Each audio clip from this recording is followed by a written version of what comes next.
নোয়াখালীতে জলাবদ্ধতা নিরসন এবং খাল ও ড্রেন সংস্কারের দাবিতে মানববন্ধন ও স্মারকলিপি প্রদান করেছে জামায়াতে ইসলামী নোয়াখালী জেলা শাখা।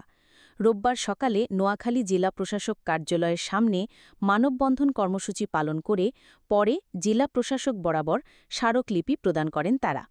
এ সময় জামায়াতের শহর আমির মাওলানা ইউসুফের সভাপতিত্বে প্রধান অতিথি হিসেবে উপস্থিত ছিলেন নোয়াখালী জেলা জামায়াতের আমির শিক্ষাবিদ ইসাক খন্দকার।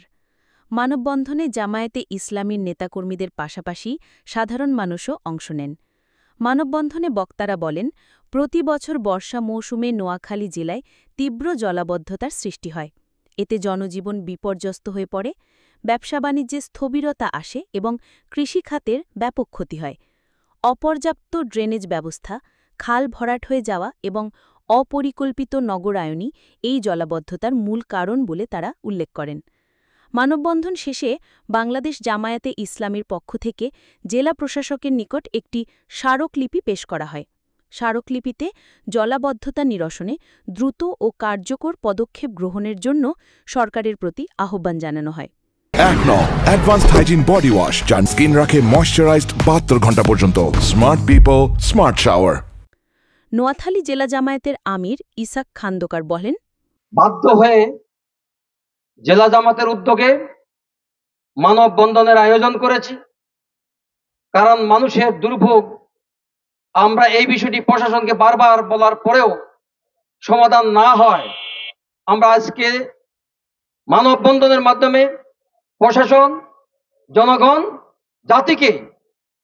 জাতির কাছে মেসেজ দেওয়ার জন্য আমরা এখানে দাঁড়িয়েছি। আমরা গত বছর খালগুলো অবমুক্ত করার জন্য প্রশাসনের সহায়তা নিয়েছিলাম। প্রশাসনের সহযোগিতা, আমরা খালগুলোকে মুক্ত করার জন্য আমরা জনশক্তি নিয়ে মাঠে গিয়েছিলাম কবিরহাট, কিন্তু সেখানে আমরা যথার্থ সহযোগিতা না পাওয়ার কারণে গত বছর আমরা খালগুলোকে মুক্ত করতে পারি নাই। যারা দখল করেছে জোরদার পেশি শক্তির বলে, তাদেরকে মুক্ত করার জন্য প্রশাসন অতি প্রয়োজন। আমরা সেই সহযোগিতা না পাওয়ায় মুক্ত করতে আমরা পারি নাই, এবং যতদিন পর্যন্ত খালগুলো মুক্ত করা না হবে, খালগুলোর মধ্যে পানির প্রবাহ সৃষ্টি করে না যাবে, ততদিন পর্যন্ত বৃষ্টি হলেই আমাদেরকে সারা নোয়াখালীতে জলাবদ্ধতার শিকার হইতে হবে। আমরা দেখেছি সমনি শহর, বসুরহাট, কবিরহাট এবং এই নোয়াখালী পৌরসভা সহ গ্রামগঞ্জ প্রত্যেকটি বাড়িতে আজকে পানি এবং ঘরে পানি ঢুকে গেছে।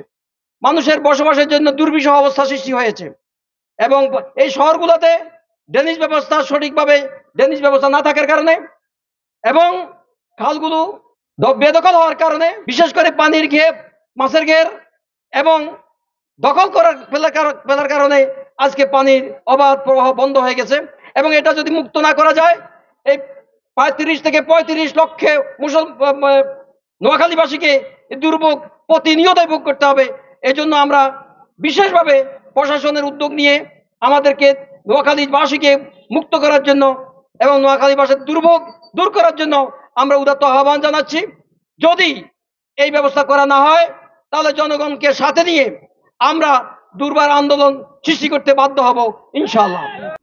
এ সময় উপস্থিত ছিলেন নোয়াখালী জেলা জামায়াতের নায়েবে আমির অধ্যক্ষ মাওলানা সাইয়েদ আহম্মদ, জেলা সেক্রেটারি মাওলানা বোরহানউদ্দিন, জেলা কর্মপরিষদ সদস্য ডাক্তার বোরহানউদ্দিন, পৌর জামায়াতের আমির মাওলানা মুহম্মদ ইউসুফ, নোয়াখালী শহর শাখা ছাত্র শিবিরের সভাপতি ও কেন্দ্রীয় কার্যকরী পরিষদ সদস্য হাবিবুর রহমান আরমান সহ নেতৃবৃন্দ।